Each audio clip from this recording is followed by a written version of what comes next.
That's your cue that we're now in public session and the transcript and the recording are on. Members of the Board of Trustees, Committee on Academic Policy Programs and Research, please respond present when you hear your name. Chairperson Jill O'Donnell Tormey. Present. Vice Chairperson Henry Berger. Present.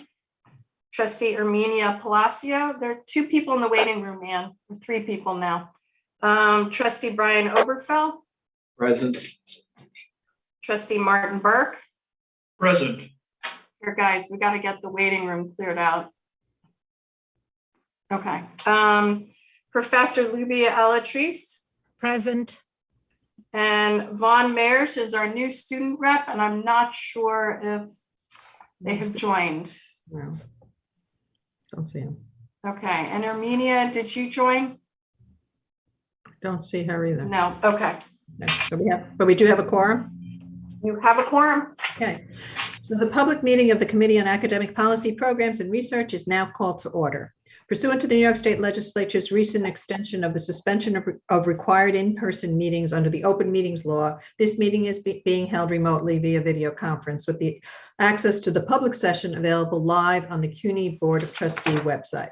A copy of the calendar agenda of items is also available online at the CUNY Board of Trustees website. Additional items may be added during the meeting. As a reminder, please mute so we can ensure that everyone can hear. I will now ask the Secretary of the Board to take a roll call of attendance from members of the Chancellery. Gail? Great. I just want to note that Trustee Palacio has now joined us as well, so I will add you to the attendance. Okay, so members of the Chancellery, please respond present when you hear your name. Chancellor Matos Rodriguez. Reporting for duty. Excellent. General Counsel and Senior Vice Chancellor for Legal Affairs, Derek Davis. Don't see Derek yet, unless I missed them. Executive Vice Chancellor and University Provost, Daniel Lemons.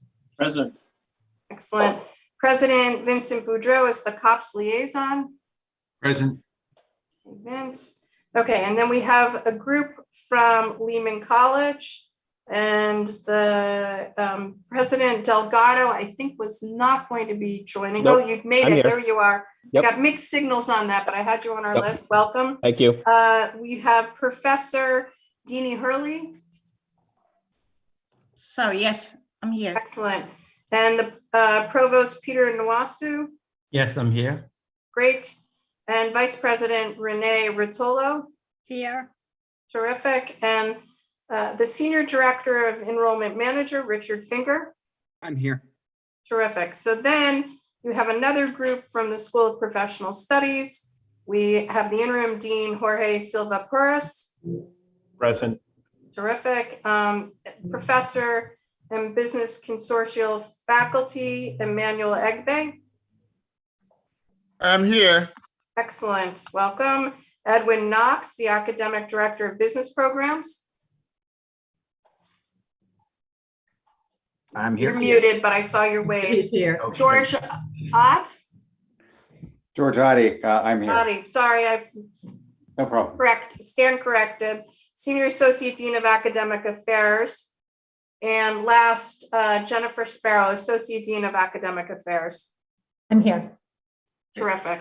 So you got everybody now, Jill. All right, thanks. Let's now turn to the items requiring a vote today. Given that board members are participating remotely and we cannot see everyone on the screen at the same time, I will read the resolutions and ask for members to respond only if you would like to abstain or oppose an item. Otherwise, your vote will be recorded as a yes vote. If you are voting no or abstaining, please state your name and vote. Additionally, if you wish to second an item or have any questions, please state your name first for the record, and let's try to avoid speaking over one another. So action item 1A is the approval of the minutes of the October 4th, 2021 meeting. I move the item. May I have a second? Berger, second. Thank you. Is there any discussion on this item? Hearing none, we will now vote. Please only respond if you would like to abstain or oppose. That item passes. So policy item 1B1 is a resolution regarding the establishment of the School of Business and Related Academic Departments at Lehman College. I now call Executive Vice Chancellor and University Provost Daniel Lemons to provide a further background on this item. Dan? Thank you, Chair O'Donnell Tormey and trustees. Good afternoon, everyone. The Herbert H. Lehman College Department of Economics and Business has evolved over the last 20 years, both in terms of its undergraduate and graduate programs and in the number of students that it serves. Lehman College has undergone a rigorous process to determine that the current departmental structure is no longer sufficient to administer the programs that are offered and address the needs of students. As a result, the college proposes to establish a school of business to house the three distinct departments in a place of the current Department of Economics and Business. This new school would be the only public school of business in the Bronx, but also in the entire region of Lower Westchester County. The new school will not only be geographically distinct, but will also be distinct in its approach, emphasizing entrepreneurship and experiential learning, both particularly appropriate to its location at Lehman, a Bronx anchor institution, and contemporary. Developing the proposal you see today involved not only an extensive internal discussion, but also consultation with leading business leaders, including Lehman alumnus Ivan Seidenberg, the former CEO of Verizon. At this time, I invite my esteemed colleagues from Lehman College, President Fernando Delgado, Provost and Senior Vice President Peter Nosu, Vice President Renee Rotolo, Chair Dean Hurley, and Senior Director Richard Finger to say more about this proposed action.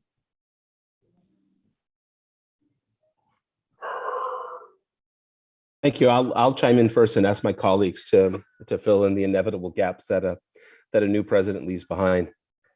As I walk into Lehman, I walked into a multi-year comprehensive conversation regarding the School of Business.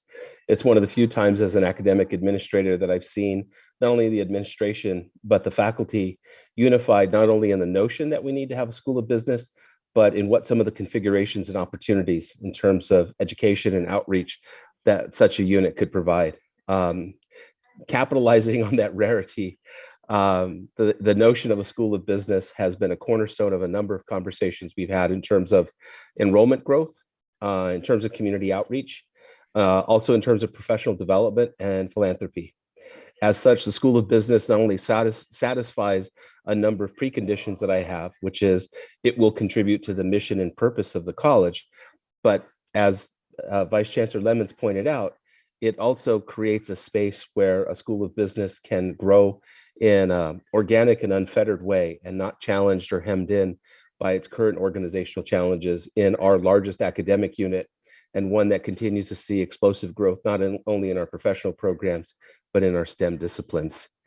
It is unfair to say that the School of Business in and of itself will be a total driver of enrollment. However, our projections and understanding of the space that we occupy mean that as enrollments tend to fluctuate and get challenging in some disciplines, the School of Business provides us an identity and a brand, and moving forward, a range of undergraduate and graduate academic programs that will further stabilize our enrollment and allow us, when market forces are positive, an opportunity to grow. And I'll turn it over to any of my colleagues, including Provost Wosu, if they want to fill in. Thank you, President Delgado. I'll just very quickly add to the point you raised, and University Provost Lemons has also raised, in terms of the process itself that has been quite extensive, as I mentioned, involving a wide range of members of the campus community internally, but also externally. And as you will see from the resolution, we began this process as far back as 2010. It was actually a major component of the college's strategic plan. And those conversations ultimately at the college led to the establishment of a committee, a visionary committee established at the institution. And for a period of 2 years, that committee worked extensively with members of the campus community to really make a sense as to whether this was something we ought to be doing at the college and why we ought to be doing that. And they came back ultimately with a recommendation that the college ought to move forward in this direction. Subsequently, there were multiple conversations over time that in 2019, we thought it was important for us to revisit those conversations and then invite what was called at the time a viability study. And we invited the founding dean of the School of Business at Brooklyn College to lead that effort. And of course, he met with members of the community, engaged with our students, our staff, our faculty. And what emerged from that process was a report recommending that we were actually ripe to move in this direction. And so we began again to walk through our normal channels of approval processes at the institution. I recall visiting the department itself and engaging with the faculty, working with the chair of the department and others. And what emerged from that process was the approval of the department faculty that we move in this direction, the approval of the PMB committee of the department, the executive committee of the school, which really wasn't required, but this is our largest school at the college, 9 departments, and they approved this unanimously. And then of course, we went to our FPMB committee and then the cabinet of the president's cabinet, and here we are. So we've engaged the totality of the protocols and the processes involved, including engagement with our counterparts in the Office of Academic Affairs at the university in terms of the strategic direction that we want to pursue as a college, or the president has articulated. And I'll stop here if my other colleagues want to comment on the 3 departments that we propose, and then the budget piece, and certainly enrollment projections.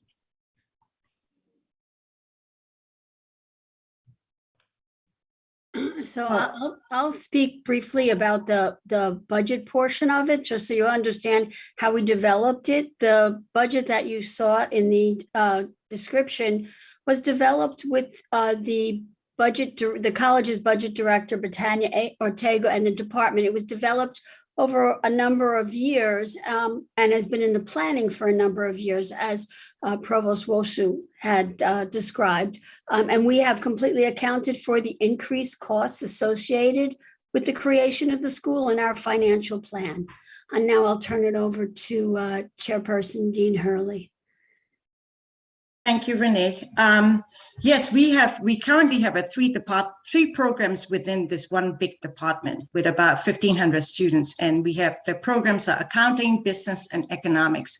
And so when we started thinking about forming the School of Business, it's a very natural process for us to just have 3 departments, as Dean Hopkins also supported in his report, because we already have our faculty who have qualifications, and we pretty much assigning each according to their academic background and their research area and teaching area. So the 3 departments that we're going to be forming are accounting. The second one is management and business innovation. And the third one is finance, economics, and information system. And we have as you can see from the faculty transfer resolution, we have all the faculty we have discussed about the transfer. They all agreed to it, and we voted on it in the department. And so this process has a unanimous support in the department. Thank you. Anyone else from Lehman? I can speak to the enrollment very quickly. Okay. After a small decline in enrollment for fall 21 that was directly related to COVID, we anticipate growth in the school and the programs that comprise the school to grow 2% in fall 2022. And then for the next 4 years, 2023 through 2026, we're estimating 3% average growth each year. And this is a mix of, or we've come to this determination by looking at 2% growth in business degrees awarded nationally over the last 5 years, as well as Lehman's 4% growth on average each year over the last 5 years. Thank you. So at this point, I'm going to move the item, and may I have a second? Burke, second. Okay, is there any discussion or questions? Burke. Yes. I have a question for Dr. Hurley. Moving forward, since there was not a need for a full proposal, but simply an explanation of the organizational transfer, do you envision an increase or potentially decrease in the use of part-time faculty in the departments and in the new school? we will be needing part-time faculty until we eventually, over time, fill up our full-time positions, because we currently have, a lot of these courses that are taught by our part-time faculty. But we also have actually coming retirements, so we will eventually have to fill those spots with full-timers. So I don't see us reducing our part-time reliance on the part-time for quite a few years, maybe like 2 to 3 years. So, and we will continue to need part-time faculty going forward also. And that's pretty typical in a lot of the business schools. They do rely still on part-time faculty. Thank you. Any other question? Or hearing none, we will now vote. Again, please only respond if you would like to abstain or oppose. Hearing none, that item passes. Congratulations. Policy item 1B2 is a resolution regarding the establishment of a bachelor's program in applied management and entrepreneurship at the CUNY School of Professional Studies. I now call Executive Vice Chancellor and University Provost Daniel Lemons to provide further background on this item.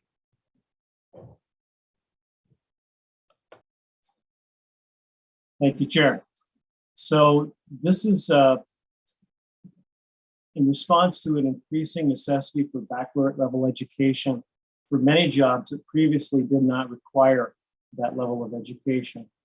While many associate applied science AAS degree holders have limited options for going on to pursue a baccalaureate education due to the lack of transferability of technical course credits.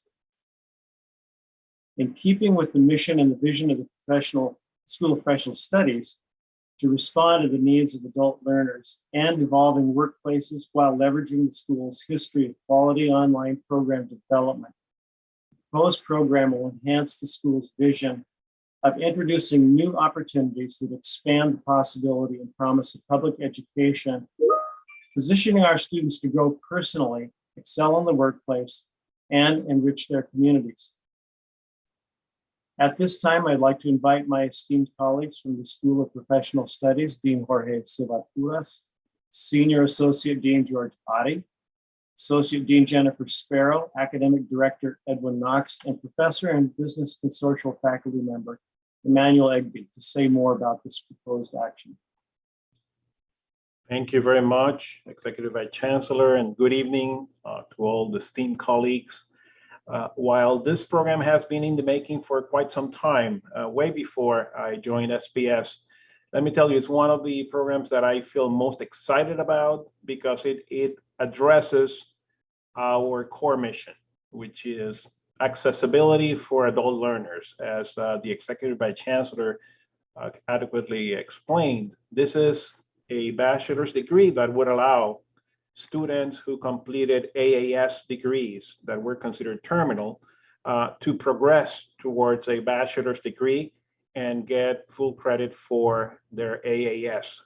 This is a fairly innovative way of allowing for that pathway for a population that is quite significant. If you look at the proposal, over 10,000 students graduated with an associate AAS between 2014 and 2018, and they don't have, as of now, an option within the CUNY system. This would provide it for them.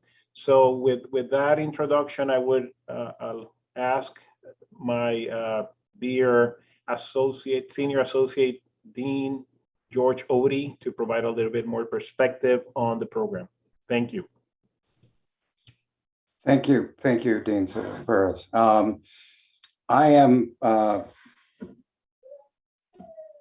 frequently associated with online education in CUNY, even before the creation of the School of Professional Studies. And so it's useful every once in a while to remind people that this was not online for the sake of online, but online for the sake of access, that it was about expanding the CUNY mission and specifically the mission of the School of Professional Studies to serve working adults with the flexibility that is the chief affordance of online education. In this particular case, as has already been mentioned by University Provost Lemons, there is the added dimension of access for students who otherwise would be walled off from the pursuit of a baccalaureate by the lack of gen ed credit and other credit that would allow for easy transferability and sufficient academic momentum at the 4-year or baccalaureate level. We spent a lot of time researching this degree and the need for it. And I would also like to add that I think it is a particularly propitious time to offer not just the degree and not just this degree for former AAS students specializing in business, but to offer it with these tracks, management and entrepreneurship. And for why, I'd like to hand this off to the academic director and guiding light for this particular degree, Dr. Hadwin Knox.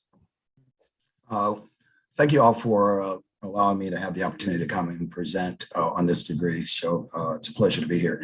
When we were looking at this degree and you stop to think about the applied associate degree, one of the things you understand is that there's a lot of experience there, and it's an entry-level degree. So most of the students graduating will go into some form of organization and apply some skills of their interests. And so they would have a lot of experience, but unfortunately, that experience will hold them only so well in the organization up to a particular point, because as we begin to look at upward mobility, a lot of that is going to be based on issues around their competencies with theory and conceptual thinking as we look at organizational designs. With them being somewhat limited, they're really limited at a very basic level. So what we wanted to do is to give them an opportunity not to just amass years in an organization and probably small steps in their upward mobility, but earn a degree that would allow them to think about some of the practical skills they have in organizations to which they work, where they may be very good at something, but they may not understand how to manage the organization.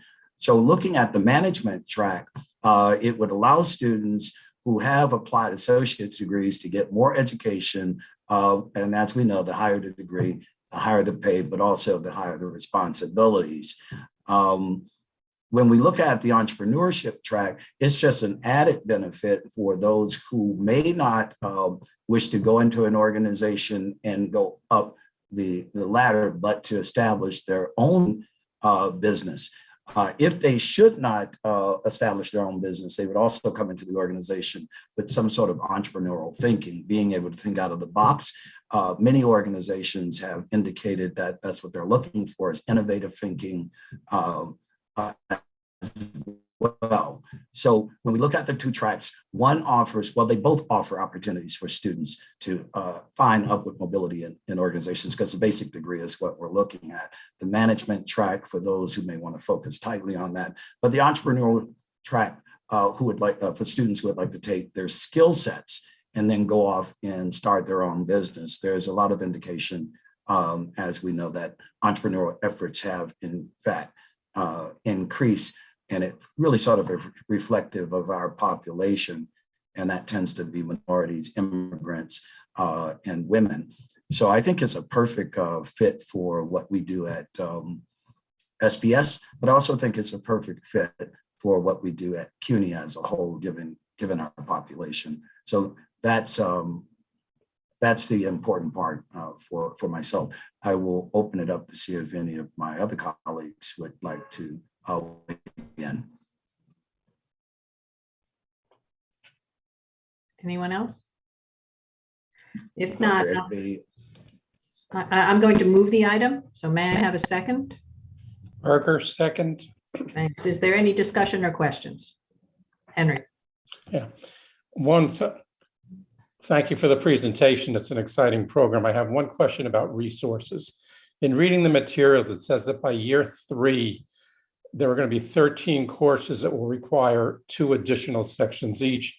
and you'll be required to hire 13 adjuncts to teach those sections.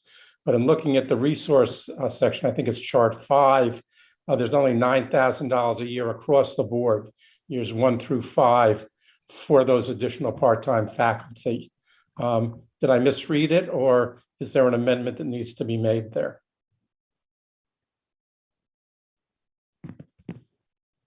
Dr. Knox, can you address that point? I think we may need to readdress it, but the issue is because we're just using adjuncts. That may be why we came up with the numbers, but I would have to actually go back and take a closer look with our finance folks and the folks that worked on the numbers. I mean, it says $9,000 in year 1, where you're looking to hire 3 new adjuncts, and that sort of works, but it keeps essentially that 9,000 figure across the board. If you could, it's not going to stop the approval of the program because the numbers still seem to work. But if you could get us a revised resources chart after this is over, I would certainly appreciate it. Okay, will do. Thank you, Henry. Any other questions? Discussion? So Gail, in terms of moving this to a vote, I have to say it's voted subject to getting, or it's not subject, just following on that we would get an updated resource directory? I think what you'd want to do is you can approve the program, and then we'll make a note that the schools will need to come back with updated resource, and they can update the committee on that, but I don't think it should get in the way of. Okay, fine. So then. And I will note that you lost Brian Obergfeld, was having internet issues. So when you vote, he will not have voted, just FYI, but you still have a quorum. We still have a quorum without him, though. Yes. Okay. So we will now vote. Again, please respond only if you would like to abstain or oppose. Hearing none, the item passes. So policy item B3 is a resolution regarding the approval of the actions in the CAPRA dashboard. I'll call on Executive Vice Chancellor and University Provost Dan Lemons to provide further information. So the routine academic matters, local academic policies, and course inclusions in the university's general education program are presented to the Committee of Academic Policy Programs and Research in a summary form. Introduced in October of 2019, the CAPRA dashboard makes it possible for trustees to interact with this summary data. A few highlights from this month's dashboard include the classification of 28 new general education courses among the colleges, giving students more options to study the physical sciences, mathematics, and the humanities. 34 program actions, including the creation of a fully online 17-credit advanced certificate in childhood special education behavior disorders at Hunter College, and 5 new or revised undergraduate and graduate policies.